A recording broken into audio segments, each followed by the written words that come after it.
এত দেরি হলো কেন রে? তোদের জন্য কখন থেকে অপেক্ষা করে বসে আছি। কি করব দিদি, আমরা তো বাড়ি থেকে তাড়াতাড়ি বেরিয়েছিলাম, কিন্তু রাস্তায় যা ভিড়। বাবারে, স্টেশনে কি ভিড়! ওই কালো কালো মাথাগুলি ঠিক ঠিক ঠিক ঠিক ঠিক ঠিক ঠিক ঠিক করতেছে।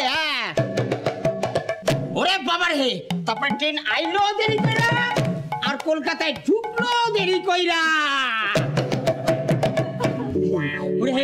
আমি তারপরে কত খুঁজা খুঁজা খুঁজা খুঁজা খুঁজা খুঁজা খুঁজা খুঁজা খুঁজা খুঁজা তোমাকে বাড়িতে আইতে হইল।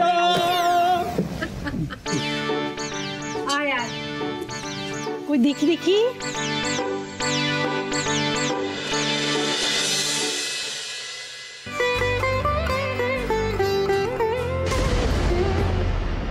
আবার কোথা থেকে দুটো কার্টুন এসে জুটলো এ বাড়িতে।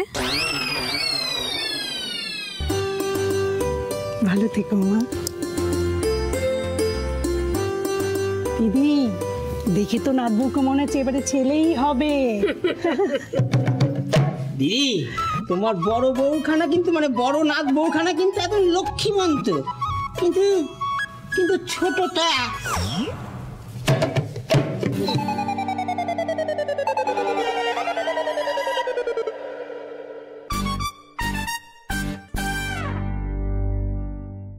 আচ্ছা ঠিক আছে মেশো, তুমি তোমার ওই বাদ্যযন্ত্রটি এবার নিচে নামিয়ে রেখে আমার বড় বৌমাকে আশীর্বাদ করো।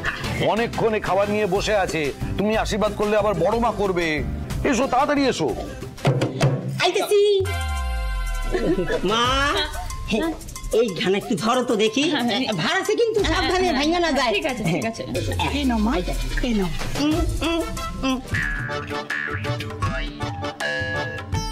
ও দিদি, কইতাছি যে তুমি তো বড়, তুমি আগে আশীর্বাদ করো না। এই এত কথা বলবে না, যাও। কইতাছো? হ্যাঁ,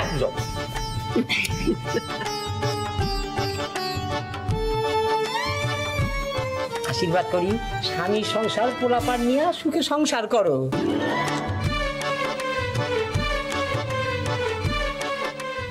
ঠিক আছে ঠিক আছে, আসো দিদি আসো। এবার আমি আশীর্বাদ করব।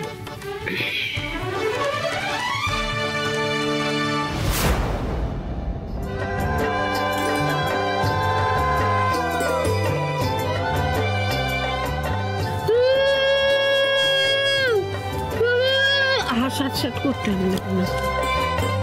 বড়নাথ বউ, এই যে বালাটা, এতে কিন্তু অনেকটা সোনা রয়েছে,